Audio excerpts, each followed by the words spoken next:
que está en la cabecera, le acerca las manos y le toca la frente. En ese momento, el segundo auto que venía a 100 metros atrás nos alcanza, frenan y bajan. Y al momento que bajan... ¿Qué tal amigos? Bienvenidos a este nuevo episodio. Hoy tenemos dos historias muy llamativas. La última está relacionada a un episodio que presentamos hace tiempo en el canal, pero la primera estoy seguro que te va a dejar pensando una vez más qué es lo que pasa cuando una persona muere. Pero fundamentalmente, y esto es lo importante, ¿qué es lo que pasa antes? Es decir, ¿qué es lo que pasa cuando una persona deja este plano para pasar al siguiente? De todas formas, estas preguntas me gustaría que las respondas vos cuando termines de escuchar este relato. Amigos, ahora sí, no perdemos más tiempo y ya mismo comenzamos con este nuevo relato paranormal. Bienvenidos. Mi nombre es Esmeralda, vivo en La Matanza, y te voy a contar algo que me pasó hace muy pocos años y me dejó no solo sorprendida, me dejó reflexionando sobre muchas cuestiones que hasta ese momento creía imposibles. En aquel momento, año 2021, estaba en pareja con una persona con la cual estuvimos de novios unos cuantos años y ya para ese entonces convivíamos. En pocas palabras, estábamos juntos desde hacía 14 años. Lamentablemente, después de atravesar una serie de síntomas, fue diagnosticado con leucemia. Fue muy repentino para nosotros, algo horrible y por supuesto que muchísimo peor para él, quien se enfrentó de manera directa con algo tan terrible. Fue internado y aún estábamos en un contexto de pandemia, por lo cual estuvo más de un mes con muy pocas visitas, angustiado, y en un contexto hospitalario horrible por todos los protocolos que debían cumplirse de forma obligatoria y, claro, agravándose su cuadro rápidamente. Su muerte se dio a los 33 días de ingresar al hospital, pero lo que pasó días antes es lo que quiero contarte hoy. Fue algo increíble. 4 días antes de su muerte comenzó a desmejorar muchísimo y más allá de que las visitas estaban bastante restringidas, él tenía su teléfono y nos manteníamos en contacto principalmente por WhatsApp. 2 días antes del final estaba en la casa de mi suegra tomando unos mates y recibí un mensaje de mi pareja diciéndome que lo estaban por trasladar a terapia intensiva porque los valores generales estaban bajos y tenían que intentar estabilizarlo cuanto antes. Nos pusimos muy mal porque de por sí era horrible no tener la libertad de poder ir a visitarlo de una forma normal cuando quisiéramos y en ese momento enterarnos que lo ponían en terapia intensiva empeoraba todo el panorama muchísimo más. Fue una situación desesperante. Y me comentan en medio de una charla que ella había estado haciendo un curso sobre contacto con ángeles, que había recibido, digamos, ciertas instrucciones de rituales angélicos para hacer, pero que nunca les había dado bolilla, que estaba como ahí. Y yo digo, bueno, en medio de esta situación tan angustiante, o sea, cuanto mucho mal no va a hacer llevar adelante un pequeño ritual de oraciones para convocar a los ángeles, ¿no? Entonces, digo, bueno, hagámoslo, ¿no? ¿Qué perdemos? Entonces ella va, busca sus apuntes. Nada, nos sentamos en una mesa, ella empieza a hacer oraciones, yo las tenía que repetir o había partes donde solo tenía que acompañar con la presencia, ¿no? Invoca al ángel de la guarda, invoca a San Rafael Arcángel. Y en un momento pasa algo muy curioso porque ella invoca la presencia de Jesús. Y en ese momento fue como que yo me fui de la habitación. Fue como si de repente, ¿viste en la tele cuando haces zapping que cambias de canal y de manera abrupta estás viendo una cosa y de repente estás viendo otra completamente distinta? Bueno, fue así. De repente dejé de escuchar su voz, dejé de verla, seguía sentada en el mismo lugar, pero era como si la habitación estuviera vacía. Y cuando giro la cabeza hacia el sector cercano a la puerta, veo un grupo de personas, todas vestidas de blanco, formando una ronda, todas mirando hacia el centro de la ronda. Y si bien no hablaba, yo me di cuenta o entendía de alguna manera que ellos estaban a la espera de una orden. Era un grupo como de personas de una estatura mediana, no les podía ver la cara, pero sí veía que estaban todas vestidas de blanco, como una especie de túnicas, y estaban ahí, como esperando. Y en un instante pasó algo aún más extraño.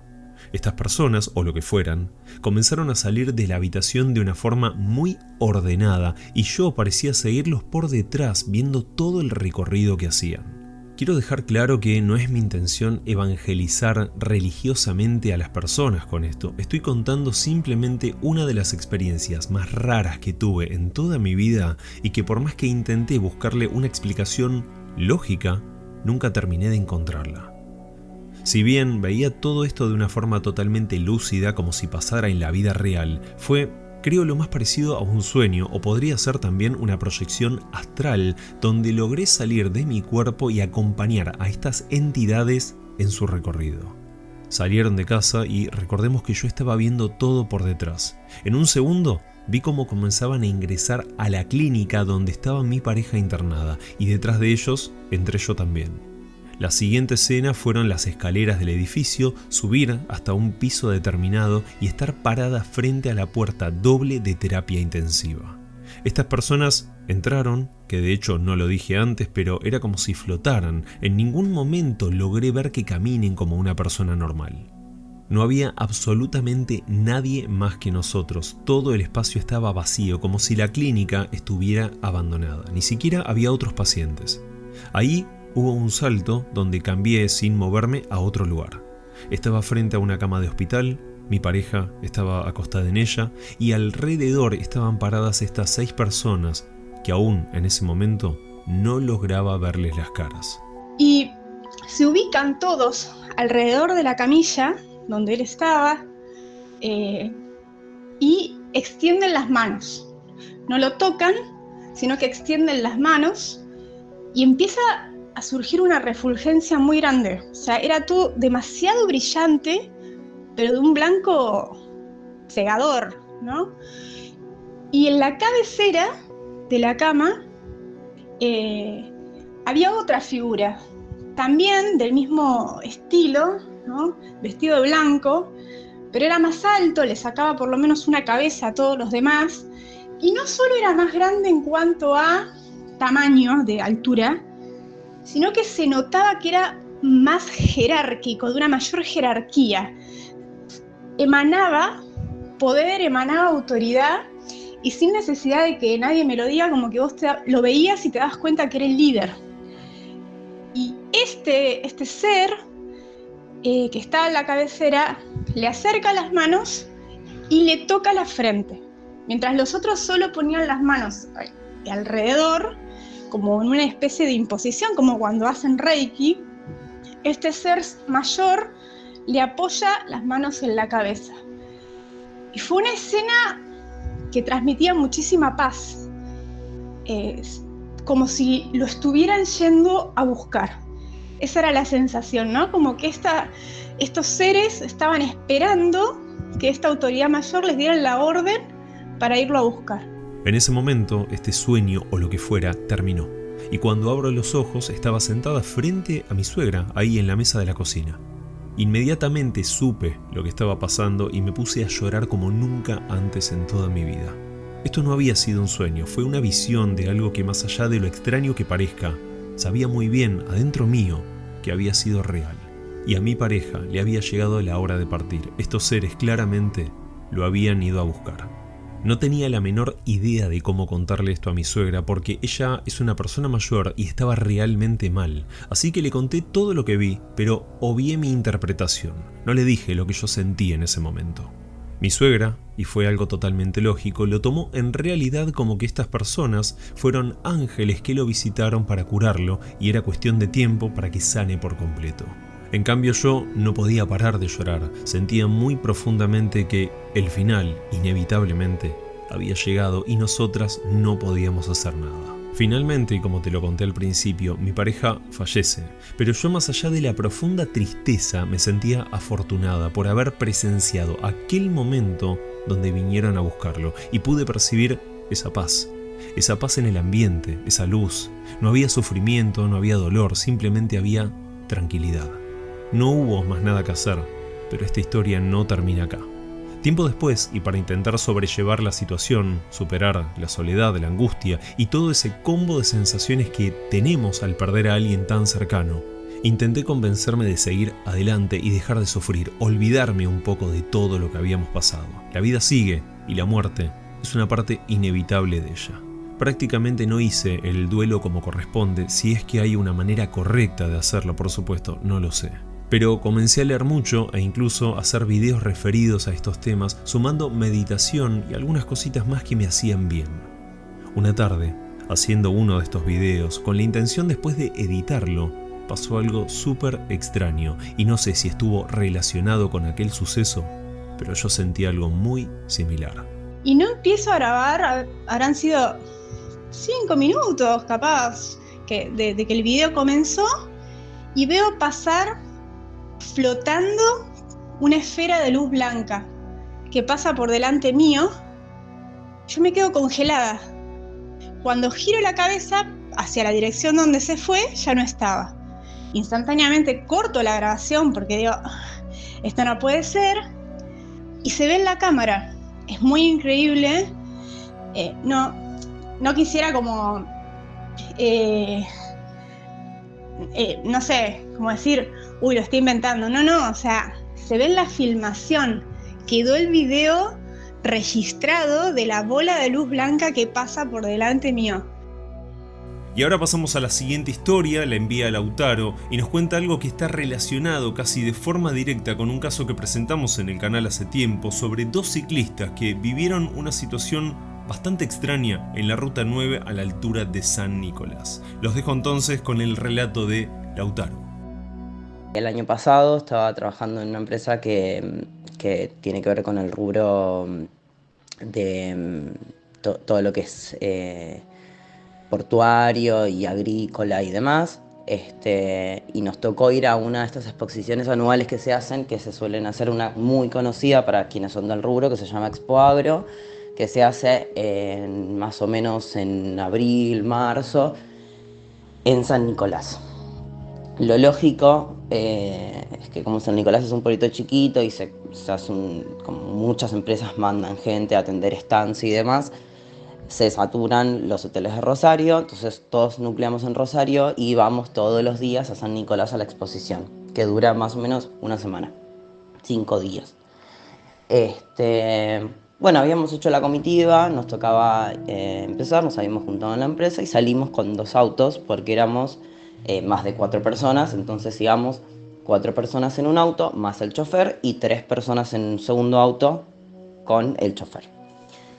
Cuando estamos camino a Rosario desde Buenos Aires, de día, esto además, cabe aclarar, nosotros salimos a la 1, pero entre paradas y paradas técnicas para ir al baño, para fumar un cigarrillo y demás, terminamos llegando a la altura de San Nicolás cuando estaba bajando el sol, tipo 5 o 6 de la tarde. Por lo general la ruta directo son 2 horitas.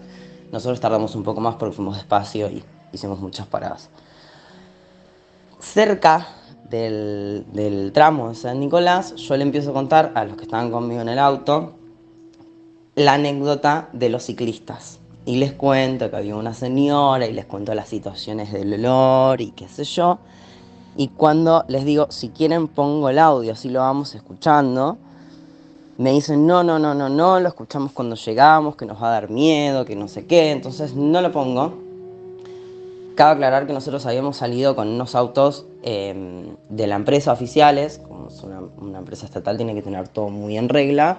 Los autos estaban revisados, estaba ok por muchos mecánicos, y estaban nuevos además, no eran vehículos que estaban acondicionados, sino que eran vehículos que habían salido hace menos de un mes de la concesionaria, que eran con tecnología de punta, que si tenías una rueda desinflada te marcaban, que si tenías un problema automáticamente el panel digital te lo decía. Cuando termino de contar la anécdota, que ya estaban todos pánico de no querer cruzarse a la señora, a la famosa señora, el auto en el que veníamos, una Amarok 0KM, empieza a marcar un error de que había una rueda que estaba floja. Y el chofer nos dice, no puede ser, se los revisamos, paramos 3 veces, siempre las ruedas estuvieron bien, esto está novísimo, no tuvimos ningún percance, no nos comimos ningún bache como para que la rueda tenga un problema. Paramos el auto, el chofer se baja a revisar la rueda y mis dos compañeras que venían del lado de, digamos, estábamos en la ruta del lado que daba al campo, bajan las ventanas para asomarse y empiezan a sentir un olor fuerte. Yo todo esto, las anécdotas se las había contado, pero me había olvidado de contarles el detalle del olor. Entonces ellas no sabían esa parte, solo sabían que la señora se aparecía y se aparecía y se aparecía. Cuando empiezan a sentir el olor, me miran y me dicen, che, ¿sentís el olor? Sin miedo, porque claro, ellos no sabían ese detalle. Y yo ahí me quedo medio como paralizado y les digo, che, les aclaro ese detalle. Cuando la señora esta aparecía, había olor. Ya el sol estaba bajando y ya estábamos casi llegando a San Nicolás. Entonces estábamos a la altura esta donde habían empezado a suceder las cosas. Yo se las había contado bastante antes de San Nicolás. Cuando nos toca bajarnos del auto a ver todo, empiezo a paniquear diciéndoles, chicos, vayamos, ¿no? Con el auto como está. Mis compañeras, las dos que les había contado esto, que habían sentido el olor también, se querían ir ya porque teníamos mucho miedo de que no nos aparezca la señora. Y en ese momento, el segundo auto que venía a, no sé, 100 metros atrás, nos alcanza, frenan y bajan. Y al momento que bajan, se deja de sentir el pitido del panel digital, como si mágicamente se hubiese resuelto solo lo de la rueda, y se va el olor al mismo tiempo. Bueno, desde ahí lo jodimos al chofer del segundo auto de que era el espantaviejas, pobre, porque nosotros ya nos veíamos que la señora venía y nos iba a comer. Teníamos horror, terror, estábamos paniqueadísimos a esa altura. Y bueno, gracias a que llegó el otro equipo y nos juntamos todos, se ve que éramos demasiados y la señora decidió no aparecer. Y emprendimos viaje, continuamos. Una vez que llegamos al hotel les conté, les mostré la anécdota contada en tu canal y concluimos que quizás sí nos salvó ese chofer y el otro grupo de cruzarnos con la señora, a pesar de que éramos 5 personas arriba del auto. Y bueno, obviamente después estuvimos 5 días viajando el tramo Rosario-San Nicolás 2 veces por día para ir y volver a la exposición.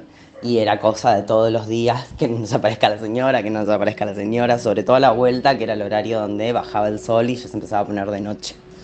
Así que bueno, te dejo esta anécdota como para validar la experiencia de los ciclistas pobres. Me imagino que en bicicleta debe haber mucho más miedo y sobre todo siendo solo 2 personas. Pero bueno, yo también la pasé, por suerte no la vi, pero quisiera, si vuelvo a ir, no cruzármela tampoco.